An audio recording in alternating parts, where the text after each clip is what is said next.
बहुत समय पहले की बात है।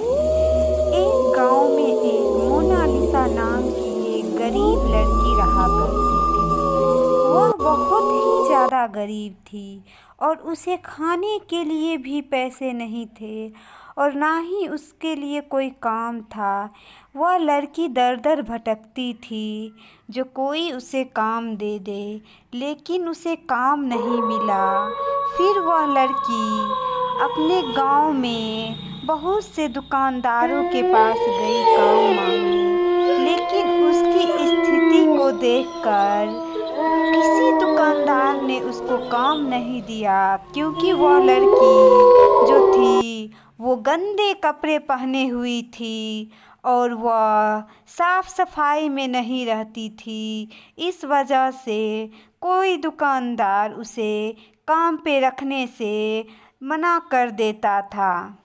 पर वह लड़की की इसमें गलती ही क्या थी, क्योंकि उसके पास ना तो पैसे थे, ना ही जीवन जीने के लिए कोई काम था। तो वह लड़की गरीब होने के कारण उस लड़की की आर्थिक स्थिति बहुत ही दयनीय थी, जिस वजह से वह लड़की एक ही कपड़े को, वो भी फटे पुराने हुए कपड़े को पहनती थी। और लड़की जो थी वो काम की तलाश में हमेशा अपने गांव में भटकती रहती थी।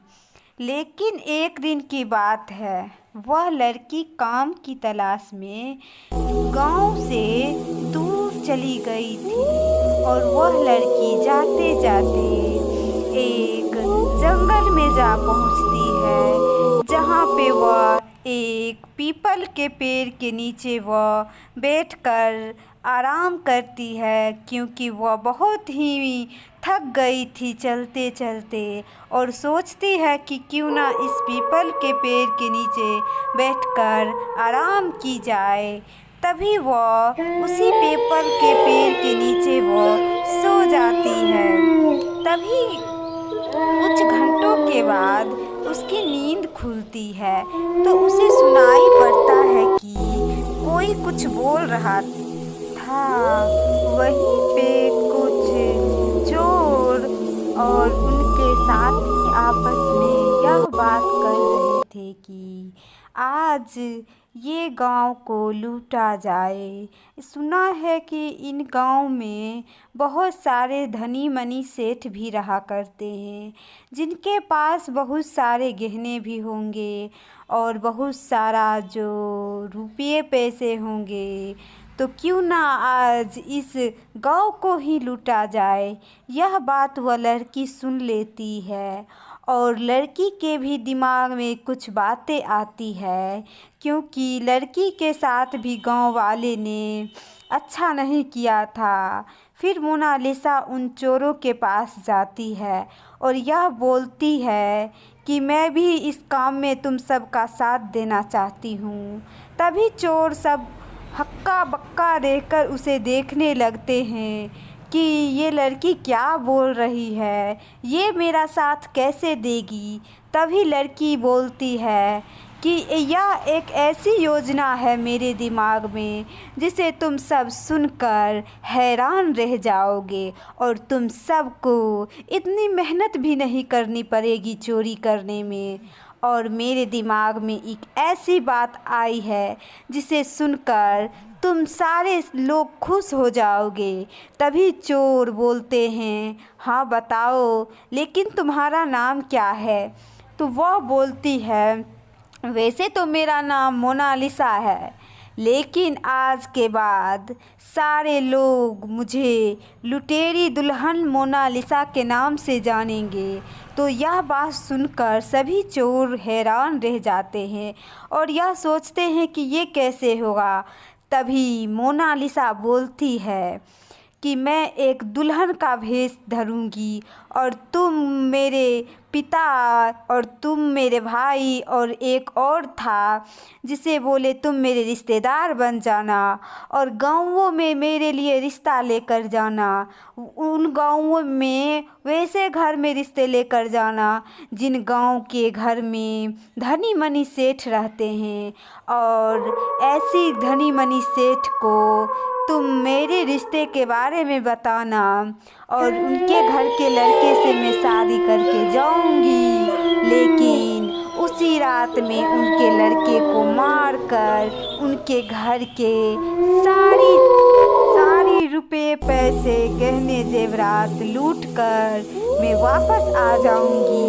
लेकिन इन कामों में तुम सबको मेरा साथ देना होगा और सारे लोग हम आपस में उन्हें बराबर बराबर के हिस्सों में बांट लेंगे। यह बात सुनकर सभी चोरों के मुंह पे बहुत सारी हंसी आ गई और वह बोले, क्या आइडिया लगाई है मोनालिसा, तुम बहुत ही एक लुटेरी दुल्हन के रूप में ज़रूर प्रसिद्ध होगी आगे चलकर। तभी कुछ चोर उन गाँवों में जाते हैं और वो दिखावा करके अपना रूप बदल करके एक सेठ के रूप में जाते हैं और वो बोलते हैं एक सेठ के घर जाकर कि मेरी एक कन्या है जो बहुत ही खूबसूरत है और मैं अपनी कन्या का विवाह आपके पुत्र के साथ करना चाहता हूँ। आप जितने भी रुपये पैसे लेंगे हम देने के लिए तैयार हैं।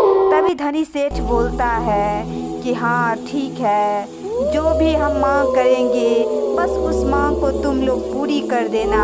हम अपने लड़के का विवाह तुम्हारी कन्या के साथ अवश्य करेंगे। फिर सेठ बोले, चलो अगले दिन मैं तुम्हारे घर आकर तुम्हारी कन्या को देख लेता हूँ। यह बात कहते हुए सारे चोर बोले, ठीक है आप ज़रूर आइए, आपका स्वागत करते हैं। यह कहते हुए सारे चोर निकल गए वहाँ से और जाकर फिर मोनालिसा से ये सारी बातें बताए। तभी मोनालिसा बोलती है, तुम लोग आज तक बहुत सारे चोरी करके धन और पैसे तो रखे ही होंगे, चलो एक भाड़े पे रूम ले लेते हैं और सारी जेवर जेवरात के साथ हम भी तैयार रहेंगे जब वो लोग आएंगे देखने के लिए। तभी कल होती है और सेठ पहुंचते हैं उनके बताए हुए घर पे देखने के लिए। तभी मोनालिसा एक सुंदर सी लड़की बनकर उनके सामने आती है। पहली ही नज़र में सेठ को मोनालिसा पसंद आ जाती है अपने बेटे के लिए और यह रिश्ता वो पक्का करके अपने घर को आ जाते हैं।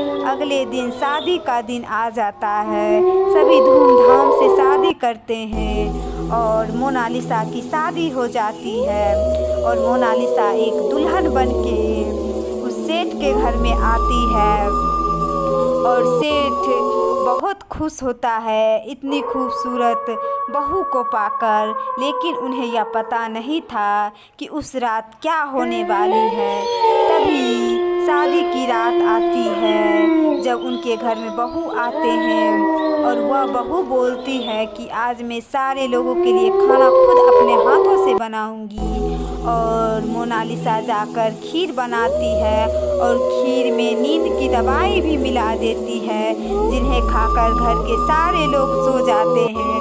और वह मोनालिसा जो कि एक लुटेरी दुल्हन थी वो सेठ के सारे पैसे रुपये गहने सारे को लूट करके वहाँ से वो चली जाती है और उन चोरों के पास वो पहुँच जाती है। इसी तरह उनका काम बहुत बार चलता ही रहता है। वो कितने ना जाने सेठों को इसी प्रकार ठगता रहता है और मोनालिसा इसी प्रकार लुटेरी दुल्हन बनकर सबको ठगती रहती है और इससे मोनालिसा का बदला भी पूरा हो जाता है और मोनालिसा एक बहुत ही पैसे वाली लुटेरी दुल्हन बन जाती है। लेकिन यह चर्चे पूरे गांव में शहर शहर तक फैल जाती है कि एक लुटेरी दुल्हन भी है जो बहुत सारे लोगों को ठगती है, इनसे कैसे इन्हें पकड़ा जाए। तभी एक लोग योजना बनाते हैं कि अपने बेटे का विवाह हम उन्हीं कन्या से करेंगे। तभी वह लुटेरी दुल्हन के घर पहुंचते हैं रिश्ते को लेकर और फिर से शादी होती है और वह लुटेरी दुल्हन को लेकर अपने घर आ जाते हैं।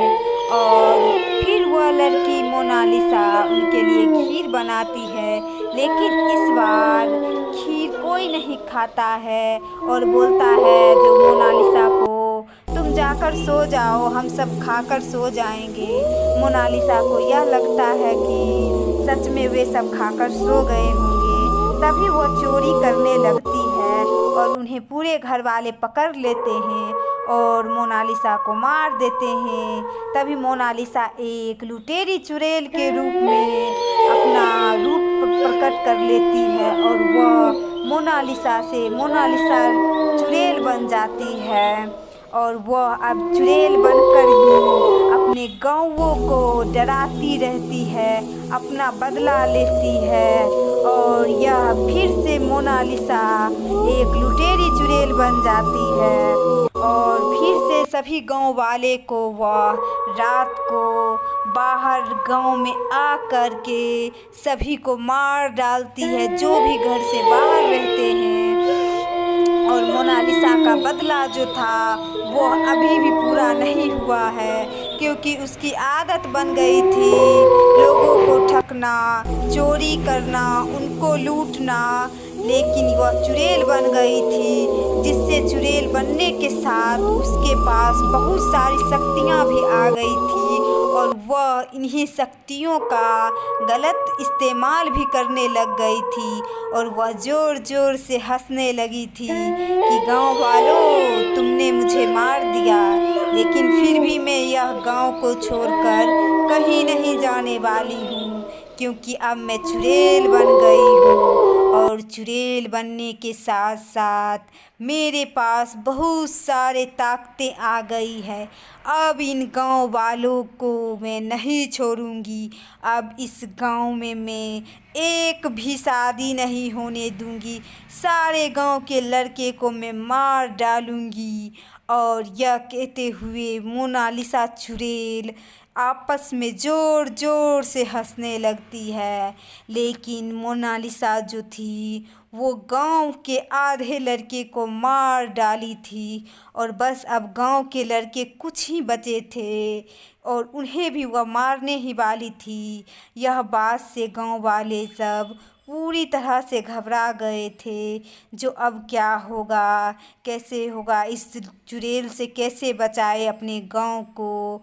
अगर आप लोग इसका पार्ट 2 देखना चाहते हैं, जो लुटेरी चुड़ैल के साथ क्या हुआ, कैसे गांव वाले इनसे छुटकारा पाए हैं, तो मेरे इस चैनल को लाइक एंड सब्सक्राइब और कमेंट ज़रूर करें। हम इसका पार्ट 2 ज़रूर बनाएंगे। धन्यवाद दोस्तों, प्लीज़ लाइक एंड सब्सक्राइब ज़रूर ही करें। Thank you.